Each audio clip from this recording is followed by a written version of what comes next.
I was raised in a religious household, very Catholic, but Catholicism, they can play it fast and loose, you know. You were raised in a very Christian environment. And your early work in comedy was sort of in Christian comedy, wasn't it? Yeah, I started in churches when I was 16 because you can't go up in clubs until you're 18. So I hadn't been in a comedy club until I turned 18.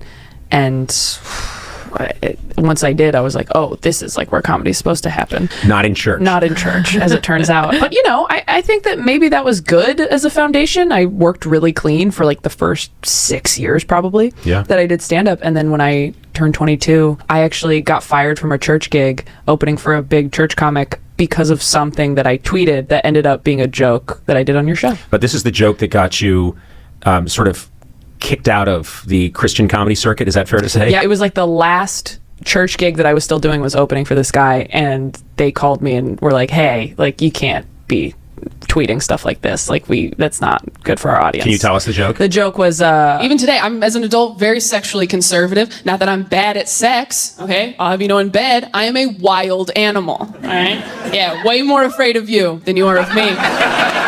That's such a good joke. And I was so happy that it ended up on your show. Yeah. Because in my first late night set on your show, which was like, by the way, all I wanted for years was to have a Conan set. Oh, that's nice. And it was maybe the first moment that I felt like, oh, I might be a real comedian now. It was like, that's what I wanted for the first half of my career, like the first 6 years. And then once I got that, I was like, okay, we can set some other goals now. But that is literally all I wanted to do. And then after that, all I wanted to do was tour theaters. And now I've done that. And so now everyone's like, what do you want to do now? I'm like, I think I did everything. I'm done. I did Conan and this I'm tour. 26 and it's over. Yeah, you tweet that joke out. They got upset. But I maintain that the limitations are great. I think limitations are underrated. Whether the limitations are self-imposed or imposed by your environment, it's really good for you in a way, because you had to work clean and you had to work within this very specialized environment. So you weren't taking a bunch of shortcuts that I think a lot of other people would take, especially at a young age. Yeah, I think that's true. But then also, coming up in church, I don't think you're exposed to as much stand-up as you are when you're doing open mics and clubs in a bigger city. Right. Because then you're more aware of like what's already been done and what's kind of a hacky premise. And doing in church gigs, nobody's really worried about that because it's such a small, sheltered scene, I suppose you could say. So, you know, I look back on it and I think in some ways it was really good. I was also going up in front of like hundreds of people for 15 minutes and a lot of times getting money. And I'm like, this is stupid. That should not have been happening at all. But by the time Was the money good? Is the church money money's amazing. Do they take really good. Do they pay you like in ones and is it right from the collection plate? I mean, look, they put it in your G-string, but it's blessed. The ones are damp with holy water. I was paid in communion wafers for my first 3 years. You get a lot of free wine. You get a lot of... That's what's so crazy is like I had to have a conversation with my team, my manager and agents, where I was like, I can't do churches anymore. And they were like, what about this money? And I was like, I can't. Like, I'm being dishonest with them because I'm not a Christian anymore.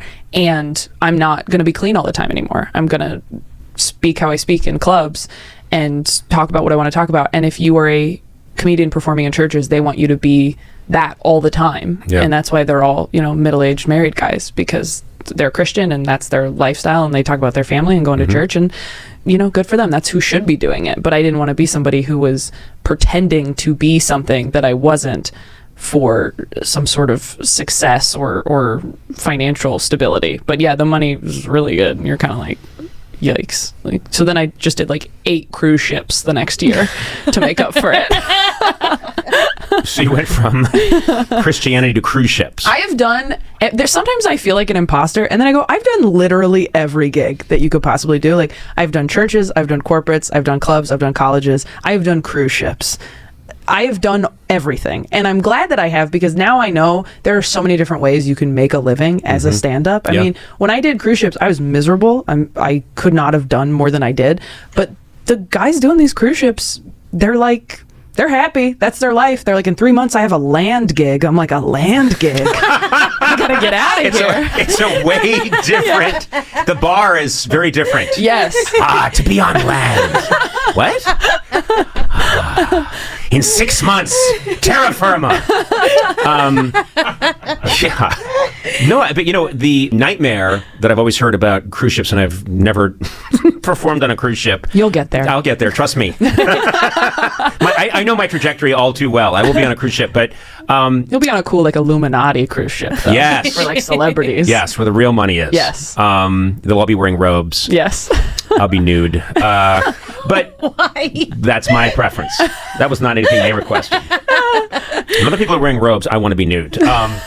But no, the horror apparently of working on a cruise ship is that if it doesn't go well, Yeah. you are trapped with the audience for 6 more days. Yep. I've spoken to comedians who it didn't go well, and so they stayed in their room the rest of the time, because if it doesn't go well at a club or in a theater, you're gone, you move on. You literally get out of town the next day. This is quite a different experience where you're trying to go get your spaghetti and meatballs.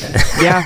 And you're in line, and the people on either side of you hate your fucking face. Yeah, I would sleep all day until about 5 o'clock, which was right when the buffet opened. And then I would get to the buffet right when it opened, so there weren't a lot of people there yet. And I would eat very quickly, and I would put some fruit in a purse. And then I would go back to my room, and I'd squirrel that away. And then I would go do the shows, and then, go back to my room, and then wait for everyone to go to sleep. And then I would, go to the gym and walk around the ship while it was empty. And everyone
was sleeping. I can't believe I got depressed on these, right?